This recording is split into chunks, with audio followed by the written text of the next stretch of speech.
नमो तस्स भगवतो अरहतो सम्मा सम्बुद्धस्स।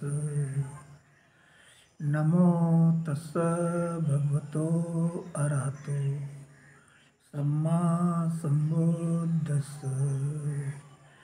नमो तस्स भगवतो अरहतो सम्मा सम्बुद्धस्स। नमो बुद्धाय मित्रों, आइए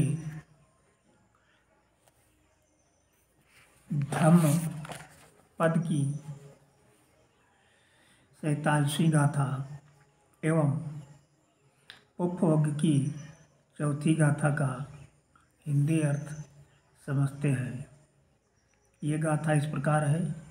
उफ़्फ़ान हेव पचिनन्तं व्यासत्तमनसं नरं सुत्तंगामं महोघो मच्चु आदाय गच्छति।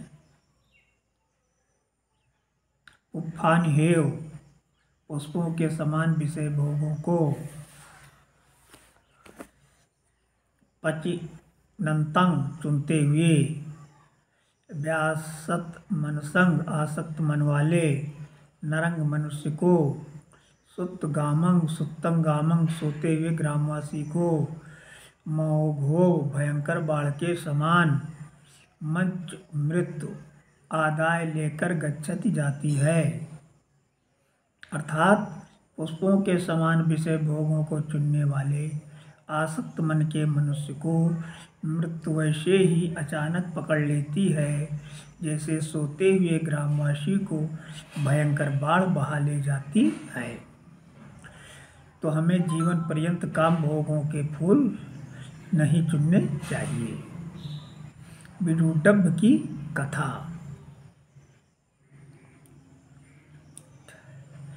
कौशल राज पसेनधि तथागत से सामीप्य बढ़ाने का इच्छुक था। वो सोचता था कि ऐसा करने से उसका कल्याण होगा। अतः उसने विचार किया कि शाक्य वंश से वैवाहिक संबंध स्थापित कर लिया जाए। अपने दूतों के माध्यम से उसने शाक्य राज दरबार में अपना प्रस्ताव भेजा। शाक्यों की सभा हुई।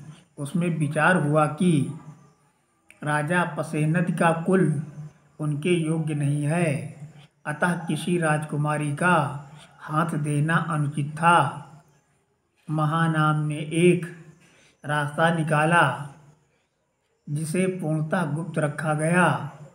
राजकुल के बाहर वासव क्षत्रिय की एक लड़की से उसका विवाह कर दिया गया। वासव सुंदर थी।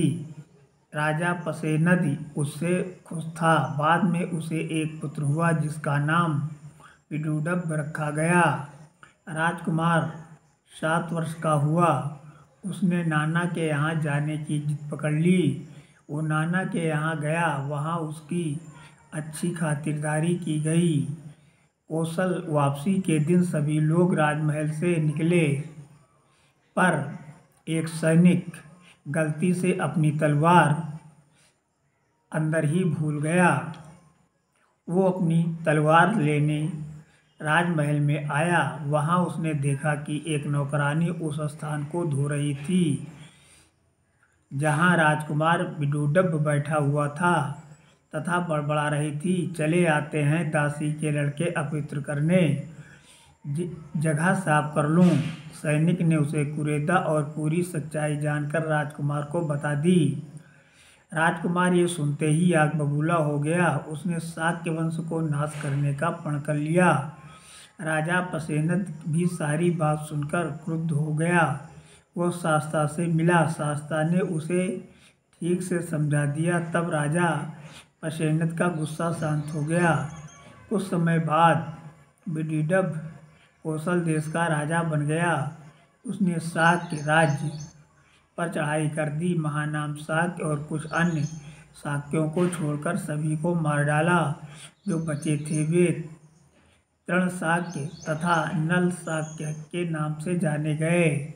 शाक्य वंश का नाश कर विदूडब्ब कौशल वापस जा रहा था। रास्ते में अचिरावती नदी पड़ती थी। नदी के किनारे वे सभी रुककर विश्राम करने लगे।